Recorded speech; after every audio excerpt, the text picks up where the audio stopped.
Have you ever had such a crazy night at a bar, party, or concert that your voice was completely thrashed the next morning? Well, of course not! We're League players! Outside is scary.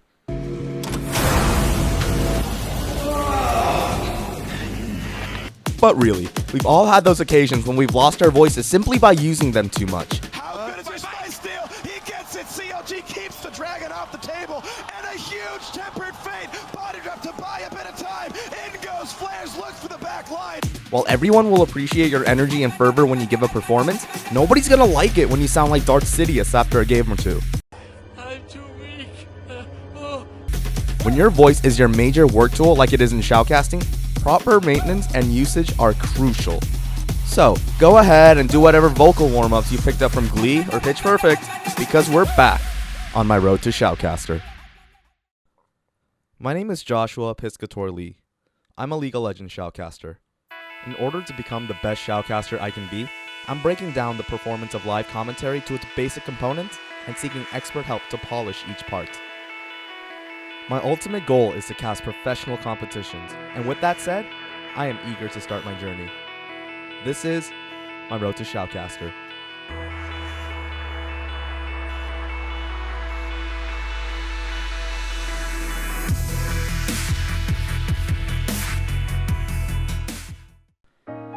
Now, I was a theater and music geek in high school and early college, so I have a decent understanding on how to properly use my voice. However, it's been over 3 years since I've sung or performed in any organized group, so I'm afraid I may have gotten lazy with the basics. Today, I'm reaching out to my friend Lauren Hayes. As a vocal performance graduate from the Oberlin Conservatory of Music, a current vocal coach in Los Angeles, and an excellent singer to boot, I was so incredibly excited that she was willing to talk to me for a bit. Now, while I doubt we'll be singing much on stream, healthy vocal technique benefits you anytime you use your voice. And that's something we can all be empowered through implementing. You know what's really cheesy that I really hate? What? When people, like when you see like podcasts and like interviews online, they act like they're completely surprised by seeing each other for the first time. I know. It's like, no, we So know we're going to do that right now. we coordinated this. Nah, we're not going to do that. Yeah, that's We can cool. just start it right there. So, Just an easy conversation, right? yeah, exactly. I want it to be super casual. I don't like the whole, hey, Lauren, it's such a surprise. Look who I have. It's like on like Look at my surprise guest. Yeah, Exactly. No, So, I get it. guys, this is episode 2 of my Road to Shoutcaster. Today we're going to be talking a lot about voice. For those of you who saw the intro, which should be all of you, because I don't think anybody can skip a 1 minute, 30-second intro. That would take some serious dedication.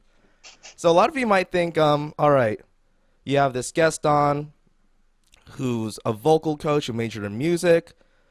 Why do you have her on? Like, we're not learning how to sing. Like, so why do I care about vocal technique and health when it comes to shoutcasting? So Lauren, why should we care? I mean, especially for somebody that's trying to do shoutcasting or anything that really involves like a lot of heavy vocal use. It's very easy to kind of blow your instrument out. I mean, if you think about, the way that the voice works is sort of a machine. It's a very intricate machine that works. There's a lot of moving parts and a lot of different things that have to kind of coordinate together. And if you don't really know how it works or know anything about like how to use it, how to project, you can end up kind of wrecking your voice over time. And it just gets really exhausting really quick. So... No, it's cool that like when I first started vocal music, like I did it in like high school for a little bit. Yeah. The cool thing was like when I was told that your voice is an instrument and that you have to take care of it. It is a tool. Like if you play piano, guitar, flute, anything, it is an instrument. Right.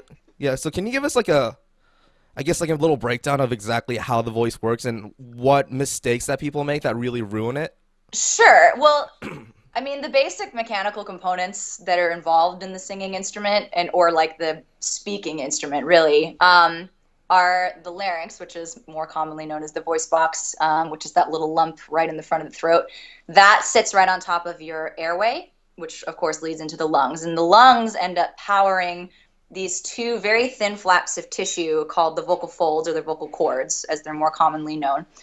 And it sets them vibrating when we talk. And when we aren't talking or making any sound, they just kind of sit and they're open and they chill out. But when we talk or when we sing, the edges meet together, there's all these little muscles that kind of make it, come together, and the air sends them vibrating. So that's what actually starts our entire voice going. But what really gives us projection and the ability to be heard without working too hard is creating a bigger resonating chamber, or a bigger kind of like amplifying chamber. And you do that using a lot of different things. You do that by feeling kind of an opening in the back of the throat, first of all, because that's the first surface that the vibrations hit, which then kind of ricochets and sends them out the mouth.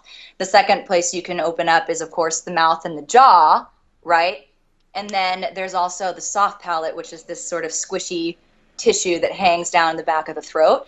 And when that lifts up, that creates a very, very open and wide space for the sound to get sent out of your body. Functions a lot in the same way that, if you like stick a smartphone in like a bowl. Or like a cup, bowl. Yeah, as like a ghetto Yeah, speaker. Exactly. When you stick like a smartphone in a cup or a bowl, it amplifies the sound that comes out. And you're basically doing the exact same thing, except this is your smartphone, and then your mouth and your throat function like the cup. So that's super simple. Yeah, it's it's a simple and complex machine at the same time. Right.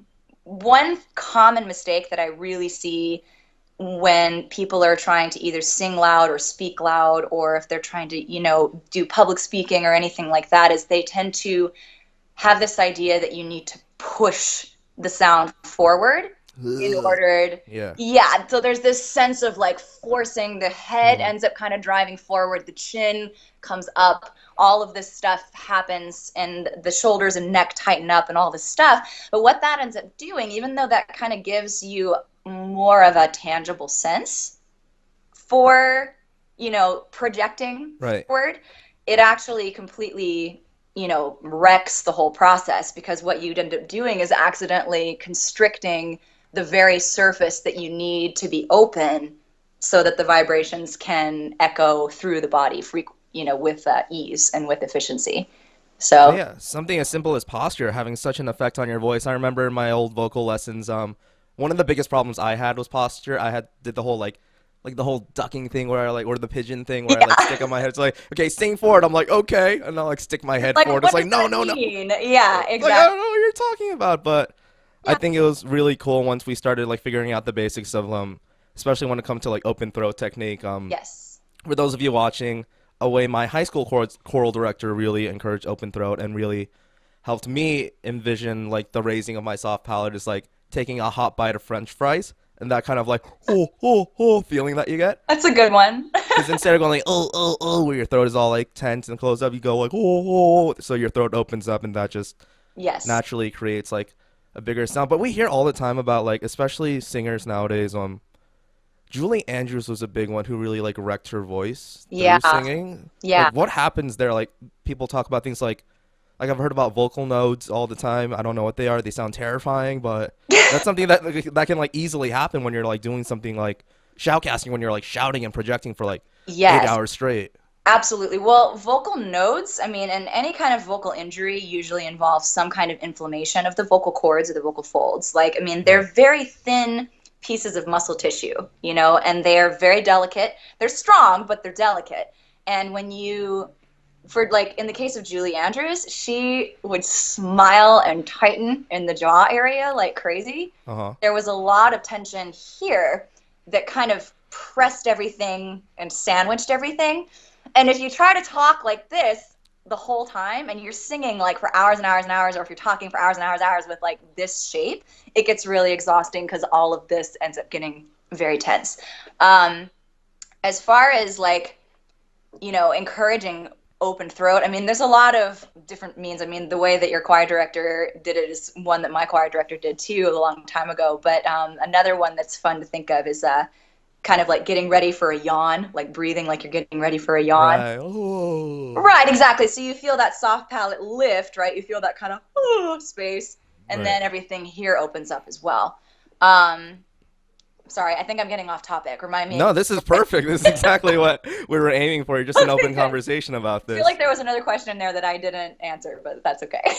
No, it's just like the scary things. I'm like, So what exactly happened? Because I know she underwent like surgery. I know other people have gone through this too. Or some people That's just right. you don't hear about people ever Right. again because they just completely just wreck their You're voice and talking about vocal dysfunctions. That's what it was, yeah. injury. So with nodes, I mean, nodes are basically just like calluses. So basically, if you're Ew. really abusing the vocal fold tissue, like if you're, squeezing your neck together and you're kind of pressing all of this tissue together very hard and then blowing a tremendous amount of air through it, like if you're really pushing too much air through, it can irritate the tissue. It irritates Right. the tissue, and if you do it repetitively, it it can cause calluses to form, just like anything else. If you kind of abuse a certain area of your body, like your hands or your feet or whatever, you end up developing calluses, and the muscle tissue in the vocal folds ends up working very much the same way. And there are also things like hemorrhaging that happen, where you get literally like a blood blister on it. Oh. Yeah, it's Oh, really that happened to awful. my friend once. It sounded super gross. It's horrible. It's really horrible, and it's quite painful. Yeah. But a more common affliction is something like laryngitis, where you basically just Mm. overuse your voice. You overuse your voice, and then you end up being really hoarse and scratchy the next day. What laryngitis is an actual swelling and inflammation of the tissues inside the larynx and the tissues of the vocal folds, and they swell so much that they can't really vibrate properly. Like no matter how much air you blow over the cords, they really don't want to vibrate properly unless you really squish them together, which of course then further aggravates the process. So it's no fun getting a vocal injury, and the appeal to vocal coaching, even for somebody that's not necessarily interested in singing, is to really just understand how to not do that to themselves, especially if they're in a very demanding field, like And shout this happens like acting or whatever. yeah, this happens like it can happen super quick. It doesn't have to be over like the course of an hour or two. Like No. one good shout can just I remember like plenty of times you're at a party or at like a concert or Yeah. something, just one big woo, Mhm. and then all of a sudden you hear that person's like they Yeah, talk like that. exactly. No, it's very true. And there's different kinds of trauma that can happen to the cords, obviously. I mean, you can have the more like, building up trauma, which is more like what nodes are. Like you can't really build up nodes instantly. They're calluses and they form over time, just like any other callus would. Um, but yeah, I mean, as far as like hemorrhaging or blood blisters or any of that kind of stuff, or just, acute inflammation, that sort of thing can happen very, very quickly.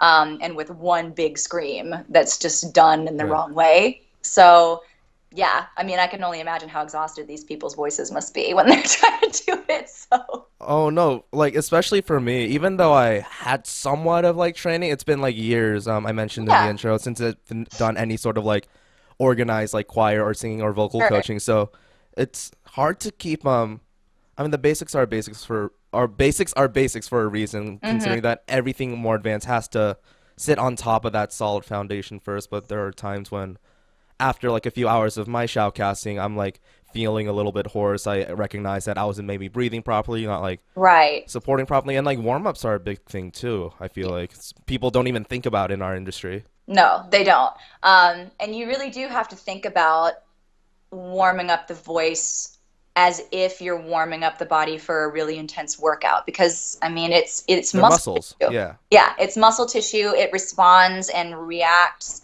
in the exact same way any other muscle tissue would. I mean, you wouldn't go run a marathon without stretching for a little while beforehand, yeah, yeah, and you wouldn't like jump right into a really strenuous activity, like physical athletic activity, without doing something to kind of get blood flowing to those muscles hmm and getting just getting them flexible and stretchy, because the cords themselves do have to stretch and flex and shrink and move around a lot in order to create the varied pitches that we go through when we're talking. So it right. really does require a lot of preparation. um, yeah. See, I know we do a lot of like weird vocal warm ups for like in terms of the music industry, but to Thing, somebody yeah. who's like complete like oh man, I've done some like weird ones and they're like so much fun, but to somebody who's like completely new to it, what's something that somebody like a shoutcaster or somebody who's really interested in public speaking can do? Obviously, we're not going to sing like scales and like run through three octaves. No, of course not. Right. Well, yeah, you wouldn't. Yeah, that would be silly. Well, maybe I would. Yeah, you see people walking, la la la la. That'd be the la, weirdest no. thing. Like a sports broadcaster's like, all right, guys, I have to go warm up really quick. I have my pianist with me. Like, dude, what? Yeah, no. Yeah. It wouldn't work very well. Some basic warm-ups that are really good. I mean, you want to obviously start with the breath because the breath is sort of the fuel of the whole machine, right? It's Right. kind of like the gasoline in the car, okay? So the breath is very, very important. If the breath is very shallow, then that ends up creating a very shallow support system, a very like rocky foundation for the rest of the vocal process to happen. So doing really simple breath exercises, one that I really like to do is just putting my hands on my rib cage and feeling the breath, like drawing the breath into the low part of the rib cage because that's where our lungs end. Right. And what happens is I feel a very big expansion of the rib cage and like the whole breathing sideways thing, right? Exactly. It's breathing Yeah. sideways, but also breathing forward and backward. It's a whole three-dimensional thing. I mean, our Right. lungs are not two-dimensional, so we have to really remember that, oh yeah, our lungs encompass the entirety of the rib cage. So we're expanding everything. So what I like to do is I like to slowly draw the breath in for 5 seconds and then suspend the breath. I don't like the word hold the breath because that implies closing off the throat. But I Right. like to hold, suspend the breath while it's there with the throat open and the mouth open for 5 seconds and just sort of feel that expansion and let it sit there. And then I exhale on either an S or an SH. So a sh or a s. And the idea behind it is you want to try to feel the resistance. If you want to feel some resistance to the rib cage collapsing. You don't want to feel like it's just closing like an umbrella. Right. You want to actually feel like the umbrella is open and you're kind of pressing in on the open umbrella edges, if that makes Right. sense. So that's a really important one just to kind of help bring the breath low into the body since we're used to more shallow breathing in general. Mm-hmm. Another really helpful exercise for just getting the cords flexible is just starting at the very, very bottom of your range, like in the very low, almost like fry kind of place. Yeah. And then gently sliding all the way up to the top of the range and then back down. So it ends up being this very gradual and kind of, Mm-hmm. alternating back and forth between those. And what that does is that helps stretch, like physically stretch and pull the vocal cords longer and then shortening them. As you go higher, they pull longer. And as you go lower, they shrink back down. And the more that you can kind of, gradually stretch that, sort of like you're preparing for a splits, like dancers, how they prepare for like a split. I can totally do that. Yeah. It's the same kind of thing. Yeah. I mean, that's essentially what you're doing with that muscle. Right. Is you're stretching it and you're encouraging it to be flexible. So that way you're not, you don't lock up or you don't try to like force something like a position of the tissue that's going to be really uncomfortable right away without easing into it. That's a really good one. And the last one that I would recommend for people is actually just doing some simple vocal massages because you really don't realize how much tension you carry in this jaw area. Right. And I know a lot of people who are pretty high stress, high anxiety that carry tension right in that jaw muscle here. Like right there. And when this is really tense, especially when you get really excited and you start tightening up in the jaw, Right. all of this tends to get really, really tight. And those end up elevating the larynx to a point where those little vibrations can't really escape. It ends up getting kind of muffled, So you want all of this to be very free. There's also some pressure points right here, like right where the jaw hooks, that if you press pretty firmly, will likely feel pretty tender. Right. I don't like that very much. No, it doesn't feel very good if you've never touched it there. But that Should I stop? only if you want to. Okay. But This is good. We have to loosen all this up, right? yes, the more flexible the instrument, the more flexible the machine, the more efficient it's going to run and the longer it's going to be able to run without injury. Again, similar to stretching right before a marathon. You would stretch out your legs before you send them running for 3 miles. No, it's like like once you explain it like that, it's like super simple. It makes a ton of sense, and it's really, Yeah. really easy to relate to. Yeah. And these are exercises that I feel like that anybody can do that are really, really simple. The reasoning Yes. behind them is simple as well. It's not like we're telling everybody, all right, now go say these lines like many mumbling mice, blah blah blah, which I feel like Yeah. can be helpful too. But I mean, that kind of stuff is less applicable right, for speaking, and being able to project speech. Um, exactly. One thing that I would say, just to be very mindful of for for someone in the business of shoutcasting, which is clearly a very high energy Hmm. kind of thing, a lot of I notice when they are broadcasting these events and narrating them. So in the heat of the moment, when you get really, really excited, it's very easy to kind of, again, ball up and get very tight here in the neck, here in the shoulders, because you're like, yeah, I'm rooting on my team, Yeah. But, being mindful of that, being aware that that's occurring when moments of excitement happening and kind of catching it and undoing it, at least in the body, is very important, because a lot of times we're very unaware of when that happens. No, definitely, yeah. It's our body's natural reaction to excitement, or it's our body's, natural reaction to stress or tension, is to go into fight or flight posture. Right. So I feel like tension is a recurring theme here. Yeah. And an underlying issue and among all these things. But Yes. so it's important to stay relaxed, but at the same time, like if we don't want to be too limber, because then we lose all our support down here too. Right. There's a sense of, this is something that my teacher told me a long time ago, and I really like this word to describe the feeling that you have in the lower body, and it's containment. So Containment. she used the word containment as in, like, you feel a sense of the air compressing a little bit, and there's a strength and a feeling of control that comes from the the rib cage and the diaphragm and the lower abdominal area that prevents the breath from escaping all at once. But then everything here, from the face and the shoulders and the neck down, needs to be very, very chilled out. Oh yeah, definitely. Yeah. But like even when we're all chilled out though, we still feel the need to be excited, and I feel like a lot of people confuse enthusiasm for just being loud. But I know that like especially like when we first started singing, when we're like a whole bunch of 14, like I sang, like the first singing experience I had was an entry level chorus where it was like guys between the ages of 13 and 17. So Oh God, so and your voice like is cracking all over the place. voices cracking all over the place. But I like so much more. It was like the energy. Like the first time we saw like the dynamic notation of like Yeah. fortissimo, we're like, oh, that means we just scream, right? But there's like a big Yeah. but there's like a big difference between just like loud and just big. Like big is the word I'm looking for too. Yes. Yes. Well, when people think of singing loud, or if they think of speaking loudly, like I said before, the impulse is to try to control that by feeling this sense of pushing forward, or of pushing really hard with the breath, and like exhaling all of your breath all at once and using it very, very fast.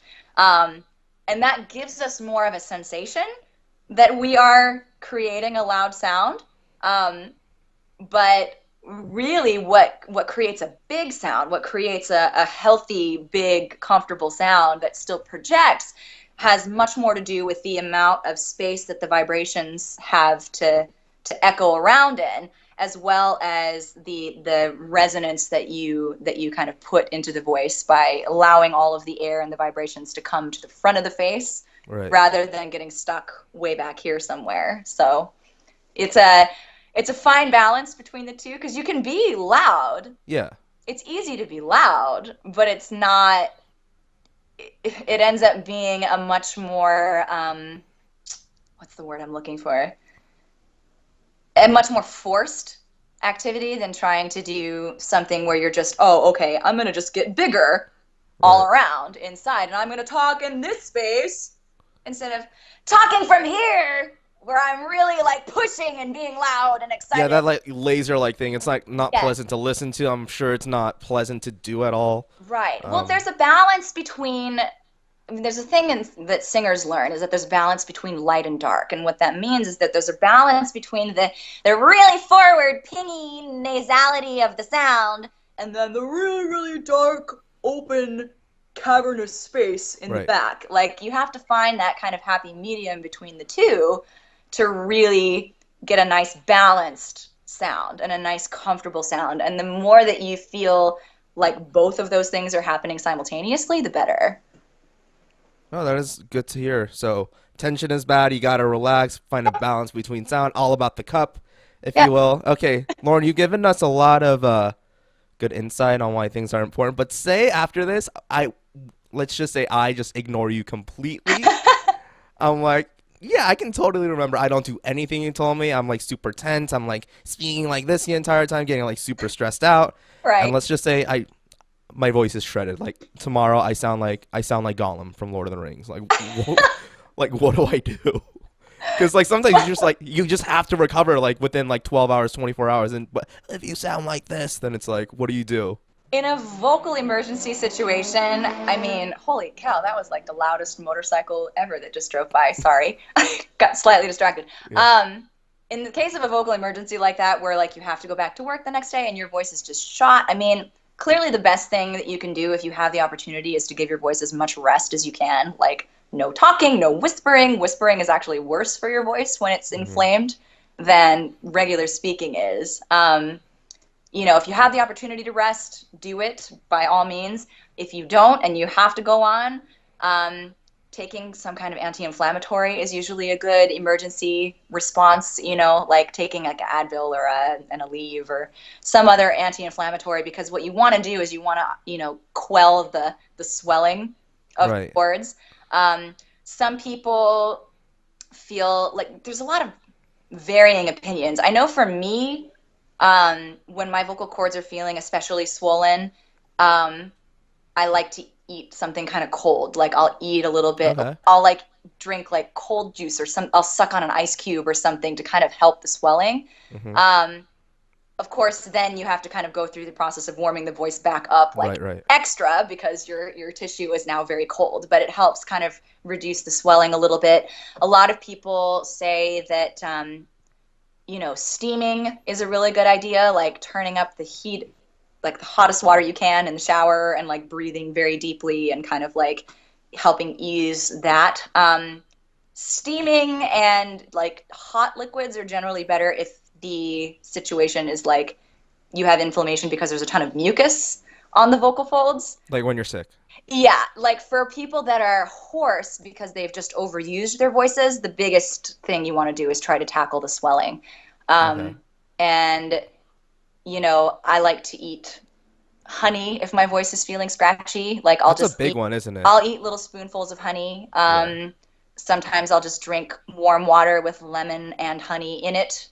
You know, it really does work well. The lemon sort of strips away all of the mucus and the grossness, and the honey kind of replenishes the moisture and soothes when the cords are irritated or when the throat is irritated.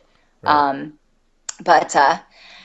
laryngitis is tough to deal with because it's the inflammation of the vocal folds, and nothing that you really eat, you know, or ingest is going to touch the vocal fold tissue unless you like, you know, inhale it.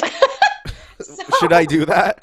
No, you shouldn't do that. So yeah, I can't stuff an ice pack down there. No, unfortunately. And I mean, there are like, I know that for a lot of like famous singers, they have like, you know, ear, nose, and throat doctors on call where they, you know, will shoot them with like a steroid injection, like if they have to go on stage. Yeah, that sounds way easier.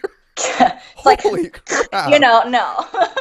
Really? They do that? They do that. Yeah, they do that. I mean, it makes sense. Like we talked about, again, it's a muscle, but it's like, wow, that's... Yeah. So there's a lot of different causes for vocal irritation. I mean, when it's like you have a cold and you're sick and you have just a lot of crap like stuck there. Yeah. That's when like the tea and the steaming and the honey and all of that, like, or if you have a sore throat, like if it just hurts, the back of the throat hurts, it hurts to swallow. Lots of honey is very good for all of that. But yeah, when the cords are swollen and you're hoarse and it's just that you've beaten up that tissue and it's basically like bruised, essentially, you know, you take care of it kind of like you would a bruise, like internally, if that makes sense. Right. But yeah, I mean, I've had situations where I've accidentally overused my instrument before, and taking like a couple of Advil before the show, drinking a lot of water, Hmm. to kind of flush and encourage the blood flow to keep moving through, and healing the Right. tissue, helped a great deal. It wasn't perfect, but it helped a great deal. So, Like a lot of cool things that we can stick into our bodies to make our voices better. But then again, there are also those things that like I've heard that we should avoid. I remember like in musical yeah. rehearsals, like we come back from our dinner break, and then we start singing again. Immediately we get stopped. It's like, did you have ice cream? And we're just like, how did you know? Yeah, it's generally encouraged to avoid dairy products because they do tend to encourage a lot of mucus production. And Hmm. when there's a lot of mucus in the instrument, then it kind of gets in the way of the sound, or it makes you have to clear Right, your throat a lot, or it makes, it goops you up. It's right. like extra, like over lubrication, if you know. No, yeah, definitely. Like, Um, ugh. the I know that a lot of singers, I mean, I've talked to a lot of singers about this, and it's really interesting because every body is different, obviously, and Hmm. every person's different. A lot of people, when they get nervous, get either dry mouth or they completely over salivate. Like it's kind of one extreme or the other. Um, for people that tend to be drier when they're singing or when they're speaking or performing, like I said, sucking on like a honey pack is good. Sugary, like sweeter things sometimes can be helpful to kind of encourage, again, that mucus production. And then people who tend to be like over salivated, you want to kind of like, I don't know. For me, I tend to like over salivate, like I had no TMI. idea that was a thing because I've heard TMI. of like the whole dry mouth thing. I had no. I end up Thank with you, like a Lauren. puddle right here. It's gross. Anyway, so like, so for me, eating something a little salty beforehand Okay. works well. It varies so much depending on the person and on their physical makeup and on what happens physiologically to them. In general, yes, dairy products are good to avoid. In general, it's probably a good idea not to eat anything just before a performance. It's usually good to give yourself a little bit of time to digest whatever it is that you ate and to Right. let your body kind of, recalibrate from whatever Oh. you just ate. Um, but yeah, I mean, dairy is really like the only thing that I've been told to actively avoid. I've been told to actively avoid caffeine and alcohol as much as possible as well because they're very drying. Right. Um, but I mean, I won't lie, I drink coffee every now and then, and I know No. it's a terrible sin. No, I drink coffee every now and then. Right. I drink alcohol every now and then. As long as I balance it out with plenty of hydration, it's not a big deal. Okay, so So, just get completely wasted afterwards. right. It's like if you, yeah, the alcohol and caffeine have a drying effect on the Yeah. voice. They do. They have a drying effect on the whole body, and when the whole body gets dehydrated, then the vocal folds, of course, don't function, and they're not as flexible. They're not as easily manipulated. So Right. Hydration, hydration, hydrate. I actually went for like eight water. months, 8 months without caffeine. Really? How'd that go No, for you? notice how I said went. Eventually, I got It's to a like point where past like, tense. Past tense. yeah, I'm like, I'm Never. not strong. It was like a day after my birthday. I'm like, you know what? I don't care anymore. Right. Like, coffee just smells too good. Like every day at work, everybody's like, like coffee's so No. delicious. I know. I But can't. I can't. I love my coffee. I do. I love my yeah, coffee. I just make sure that for every cup of coffee I drink like 2 cups of water at least. So also smart. Yeah, yeah, it's balance it not. out. Yeah, it's nothing compared to my meth problem though. So we won't even. Oh, really? Hmm.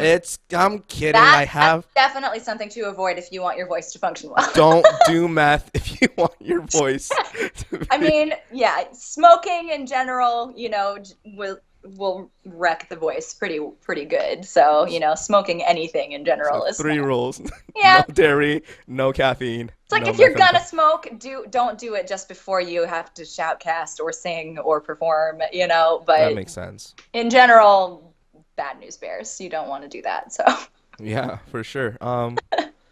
Yeah, that was like that was a lot of great information that you were able to provide. Like, I'm so glad that you were able to sit down and talk with me for a little bit. Like, it was a lot of fun. I think everybody that's watching this, even if they don't have, especially if they don't have any like vocal performance background or anything like that, it'll help them out a lot. Guys, thank you so much for checking out this episode. Lauren Hayes was my guest once again. I'm going to leave some information about her in the post episode. But guys, thank you for checking out my Road to Shoutcaster episode 2 on voice. Thanks for See you guys later. Still fight, and I don't know why. If our love is tragedy, why are you my remedy? If our love's insanity, why